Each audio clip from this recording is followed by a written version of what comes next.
Hi guys, Sajjad Hussain again with a new video. Actually, this video is one of the first videos where I am going to develop a series of videos for structural dynamics.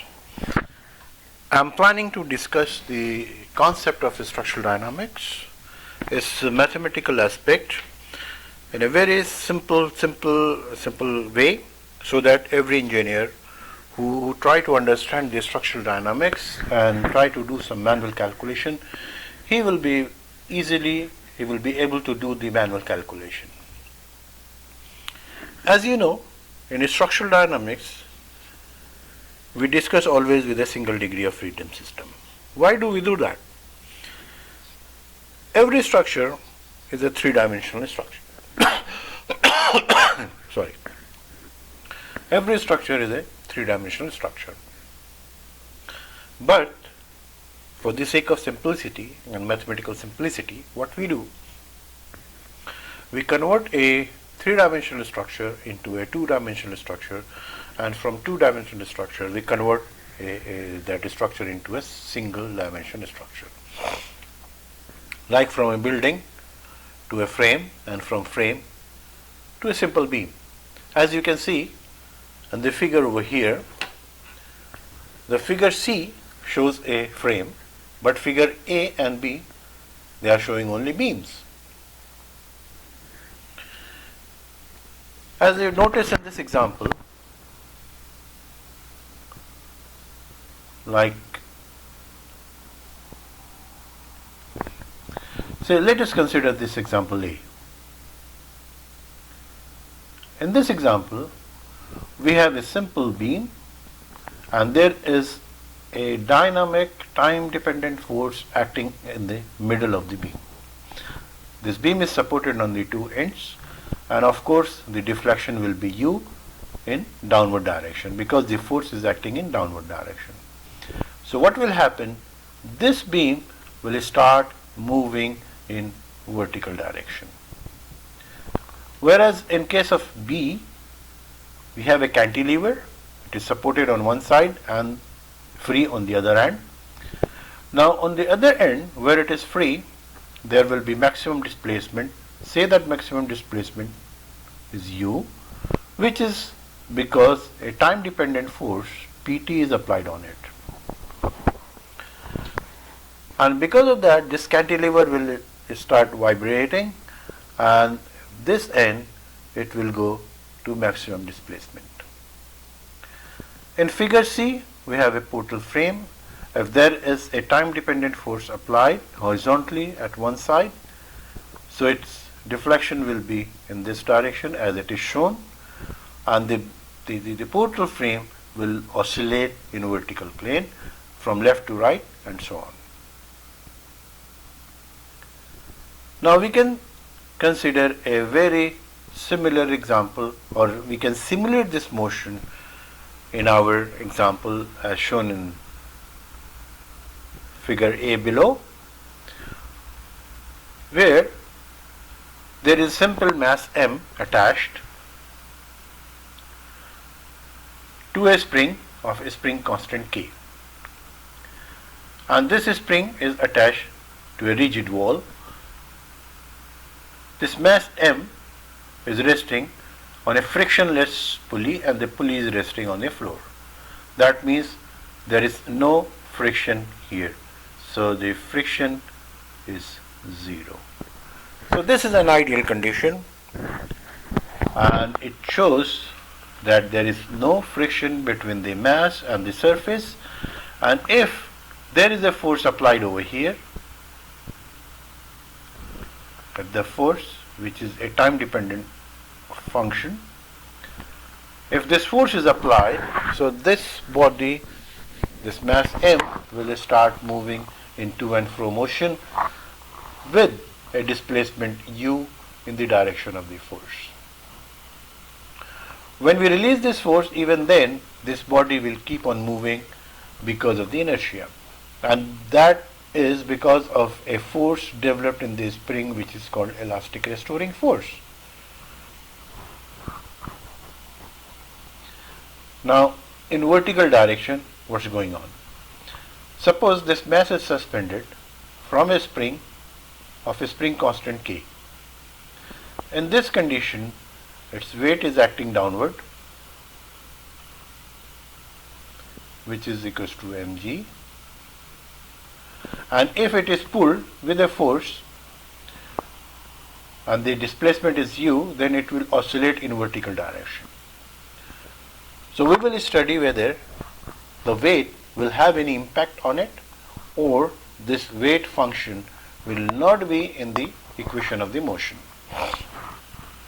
But for the time being, let us take our simplest case, that is this case, where a mass is resting on a floor, on a frictionless floor, and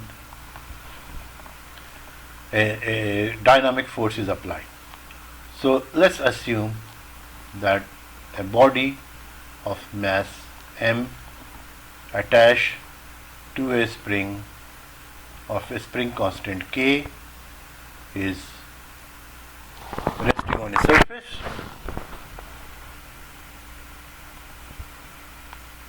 If we apply a force F, which is of course a time dependent force, in this direction, what will happen? It will move in right hand direction. Assume that this is its initial condition, or this is the rest condition where no force is applied. But what will happen when we apply the force? This body will move in the direction of the force,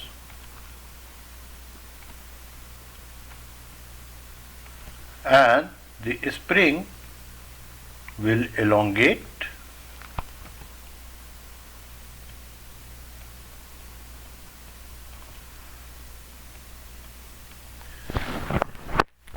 So what will happen? This external force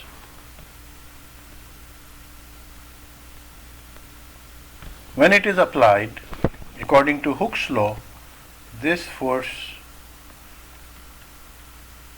will be equals to K times U, where U is the displacement. Now suppose this is the displacement. This displacement is in direction of the force. The maximum displacement is U naught here, and any other displacement at any time t is equals to U. So that means at any time t, the displacement is U and the maximum displacement is U naught. This position is O, this position is A. When this force is, this body is released and this force is removed, what will happen? This mass will be pulled back because of the force, that is the elastic restoring force developed in the spring, and this is elastic restoring force will be equals to Ku, but this will be in a negative sense, it will be minus Ku. And then this body will move, it will pass from point A and then it will reach to a point B. In that condition, the spring will be compressed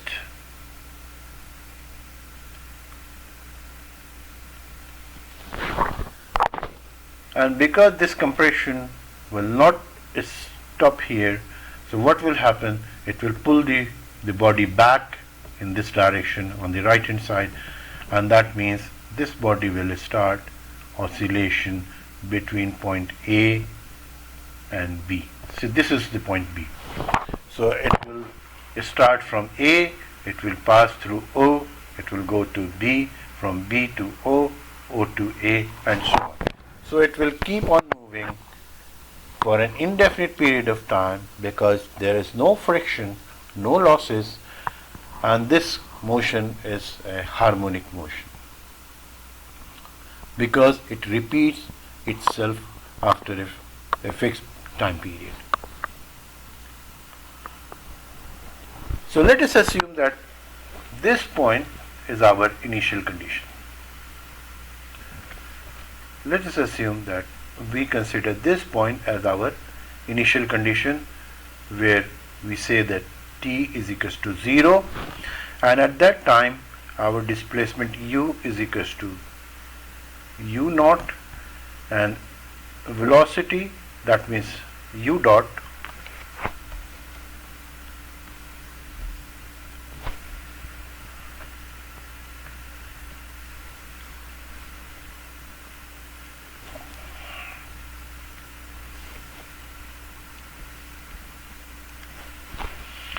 and the velocity u dot will be equals to v naught.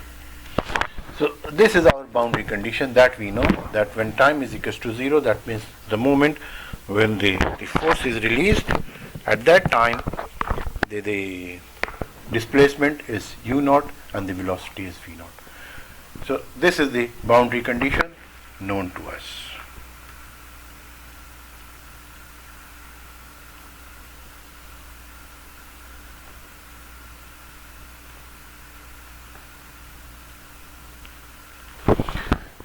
Now coming back to the equation,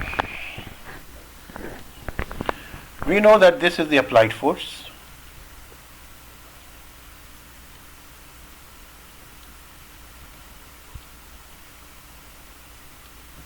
and the elastic restoring force, this will be equals to minus ku, and because of that, when the body is released, it will move with an acceleration u double dot, so the force will be equals to m into u double dot. So this is the equation which is the equation of the motion. Or we can rewrite that mu double dot plus ku equals to 0. So this is our first equation of motion, and let us analyze what type of motion it is. We know that this motion is a periodic motion. Why it is a periodic motion? Because it will repeat itself after a fixed period of time. That period of time is called time period. That means the time required to complete one oscillation. Starting from A to going to B and coming back to A, this is one complete oscillation. So the time period required to complete one oscillation is called a time period. Second thing, we define amplitude. Amplitude is the maximum displacement. Like for example here, if the rest condition is O and the maximum possible displacement is u naught, so the amplitude is u naught. Now, if we examine this mathematical equation, equation number 1, which is mu double dot plus ku equals to 0, we know that this is a differential equation of second order. Second order, and it's a linear second order differential equation. So a second order linear differential equation, and this is also a homogeneous linear differential equation. Now this is a simple mathematical concept, that what is a differential equation, what is a homogeneous differential equation, what is a second order differential equation. You can go and open any book on differential equation and you will learn that this type of equations, they are homogeneous linear differential equation of second order. That means the function u, second derivative of u is the same as the function u. There are various functions, trigonometric and logarithmic function, which satisfy these conditions. For example,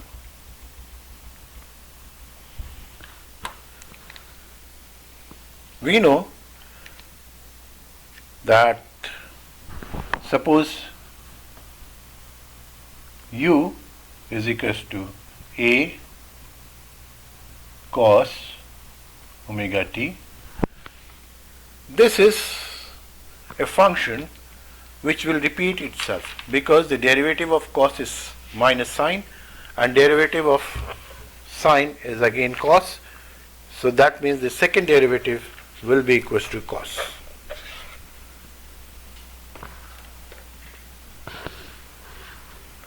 So if I differentiate this equation, what will be the function?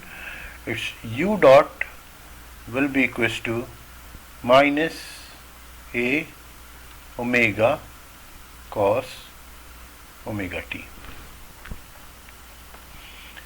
and its second derivative u dot, no sorry,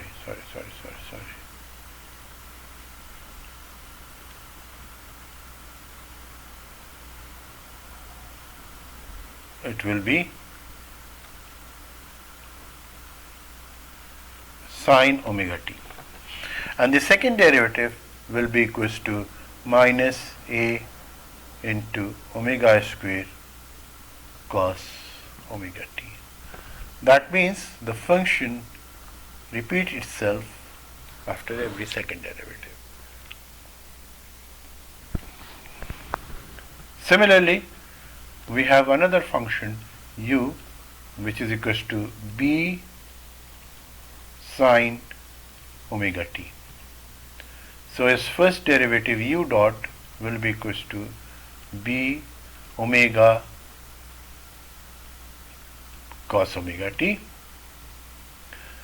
and its second derivative u double dot will be equals to minus b omega square sine omega t.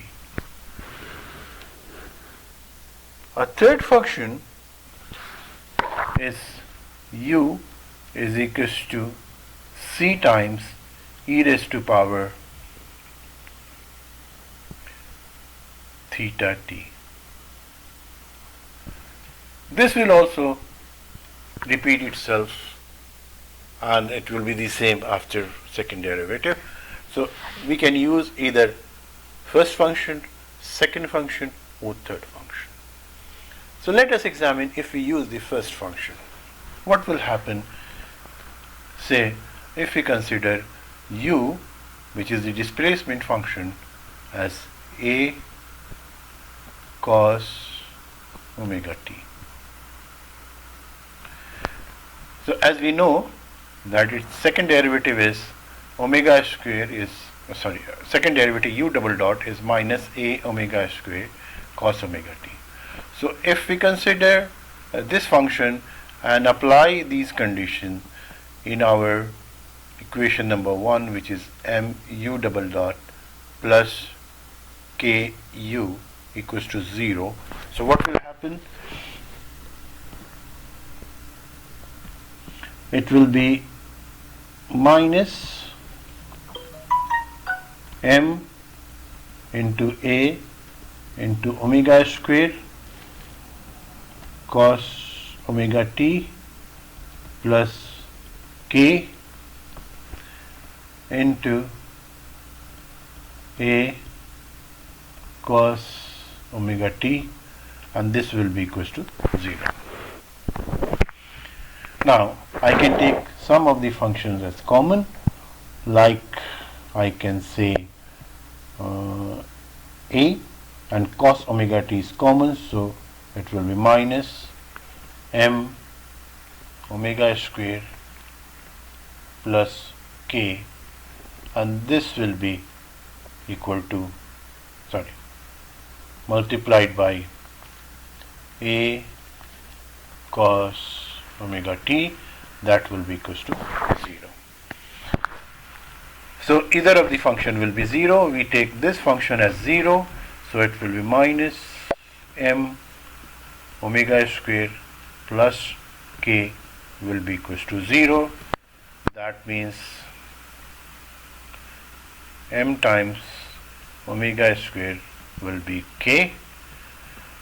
So this means omega square will be equals to k over m. So that means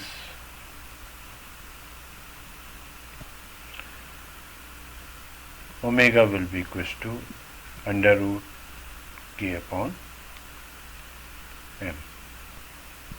I can neglect the negative sign. I just took the positive value. So omega comes out to be k over m.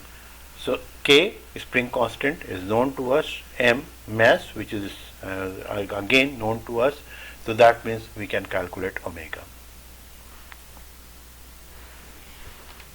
Now, if we consider the another equation, b sine omega t, the mathematics will remain the same.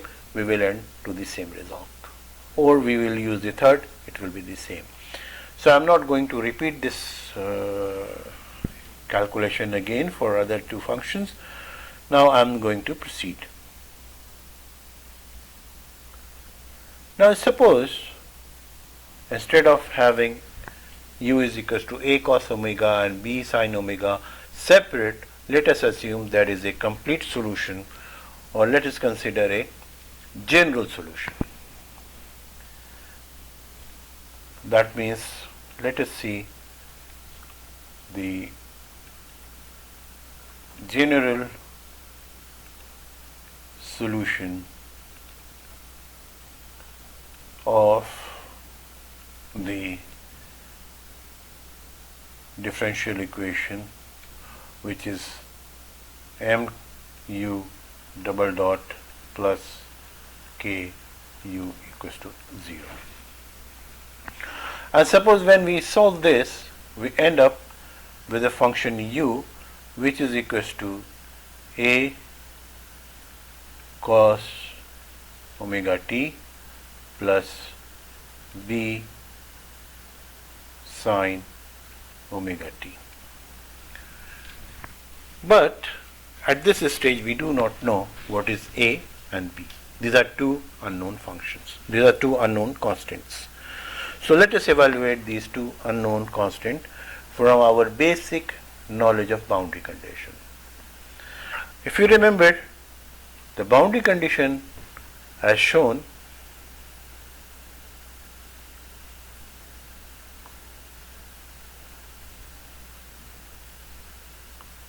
was here.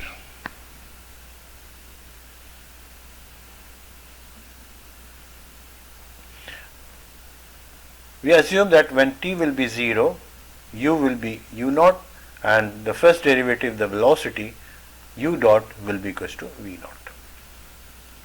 So let us apply these conditions over here.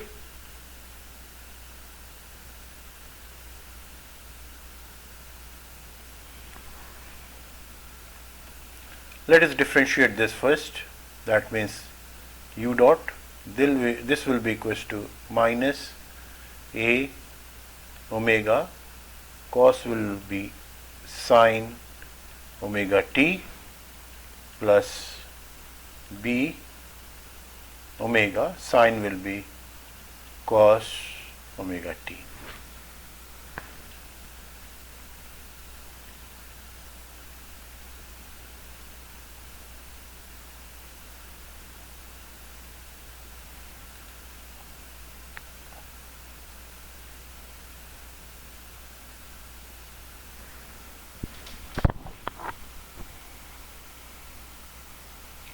So with these two equations, our boundary condition was when t was equals to 0, u was equals to u naught and u dot was equals to v naught. So first let us apply over here. So what will be the condition? The u will be equals to u naught is equals to a cos omega into 0 plus b sine omega into 0. So sine is 0 is 0, so this will be equals to 0. Cos 0 is 1, so this u naught will be equals to a. So this is our equation number 2. The first equation was 1, so this is our equation number 2.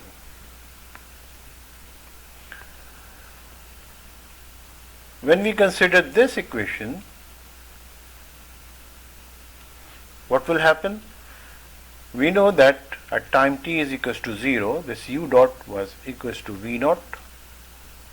This will be equals to minus a omega,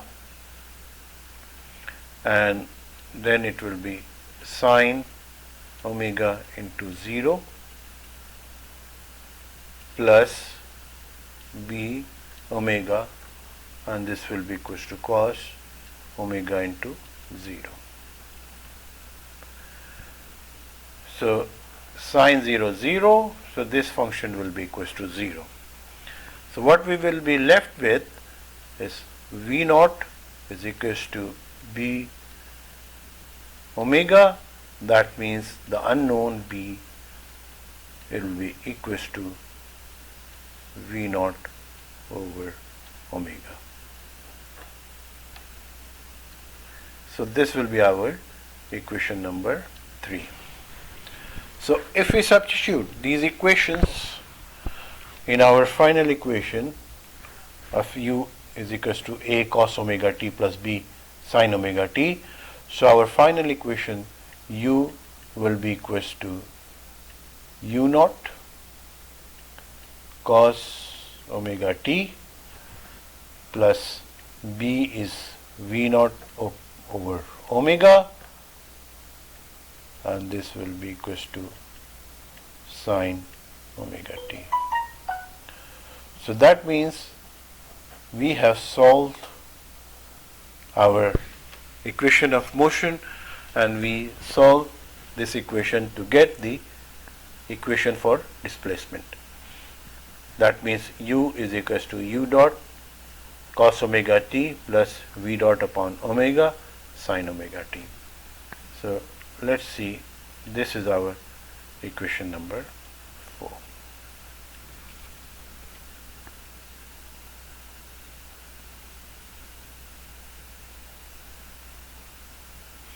Now initially I told you that the time period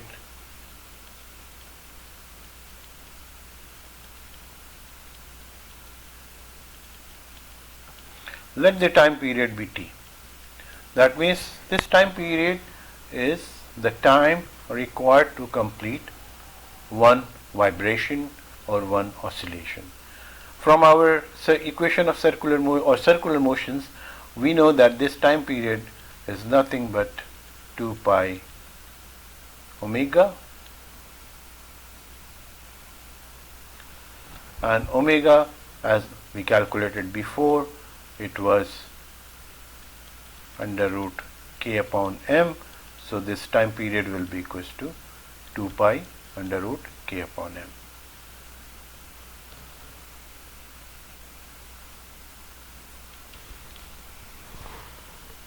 Now this is our equation number 5.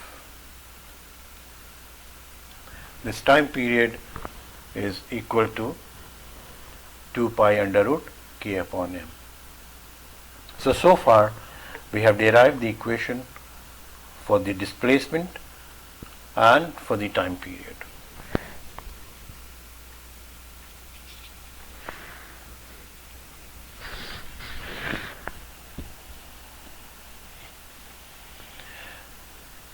Similarly, we can calculate the displacement also.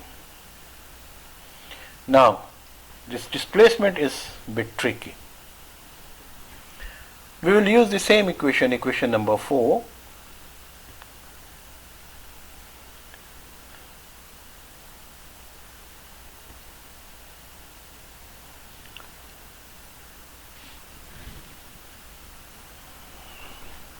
But I will use a mathematical trick. I know that sine of alpha plus beta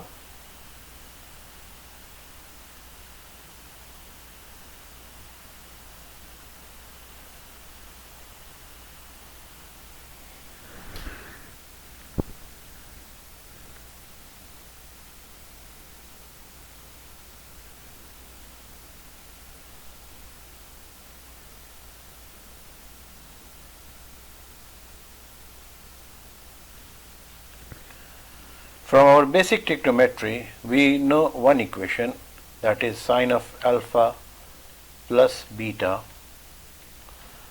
is equals to sine alpha cos beta plus cos alpha into sine beta. This is our basic trigonometric function. Can you see any similarity between equation number 4 and this trigonometric function or equation? That means the right hand side of equation number 4. Can we convert this into this format, sine of alpha plus beta?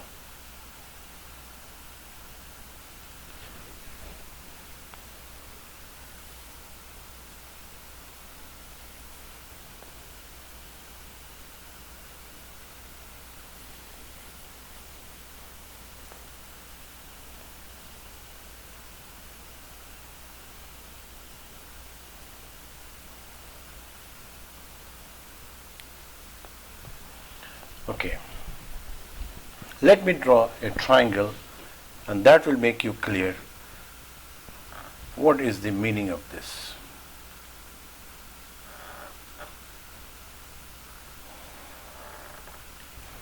Suppose I have a triangle where u naught is on this side and v naught over omega is on this side. Let this be alpha and this be beta.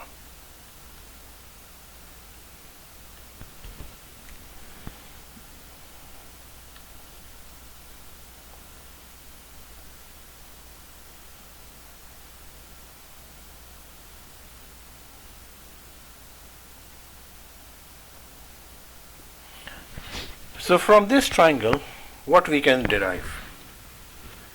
We can derive sine of alpha will be equals to u naught over this hypotenuse, which will be equals to u naught square plus v upon omega square under the root. So this will be equals to u naught divided by under root of u naught square plus v over omega square.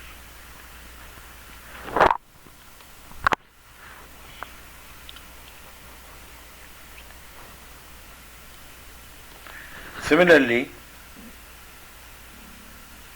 cos of alpha, this will be equals to v naught upon omega divided by under root u naught square plus v naught upon omega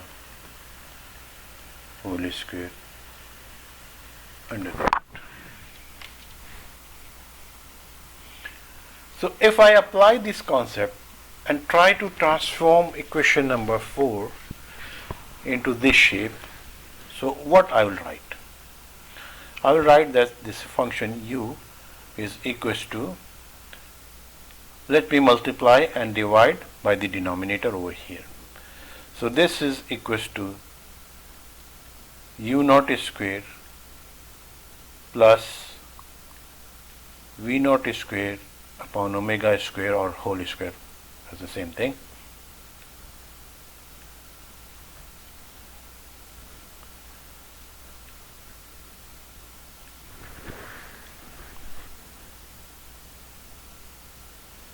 under the root, and this is multiplied by, let us start this bracket, u naught over under root u naught square plus V naught square upon omega square, and this is multiplied by cos omega t, plus V naught upon omega, and then it is divided by under root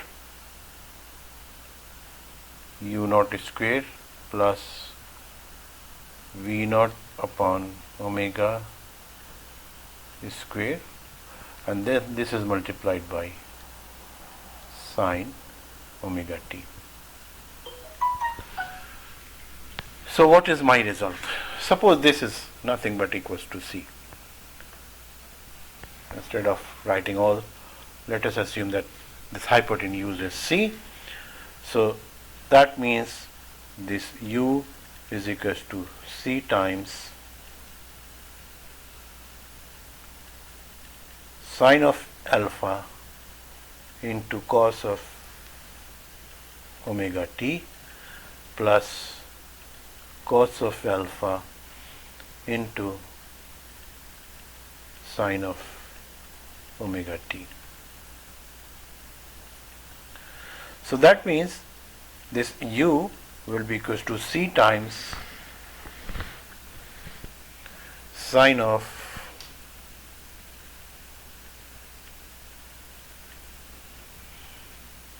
omega t plus alpha.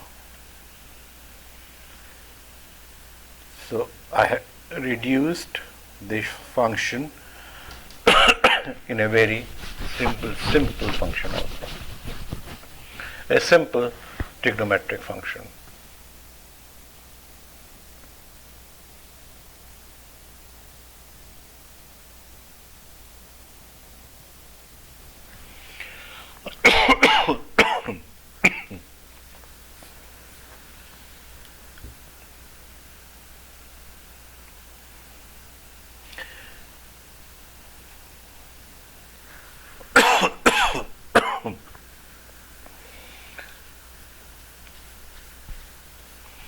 Now the amplitude, as you know, the maximum value of sine is 1, so the maximum value of amplitude u naught will be equals to c, which will be equals to the under root function. So let us stop for the time being here, and we will proceed in our second lecture from here onward. So for the time being, I will say goodbye. Please do not forget to subscribe my channel. Thank you for watching. Thanks. Bye.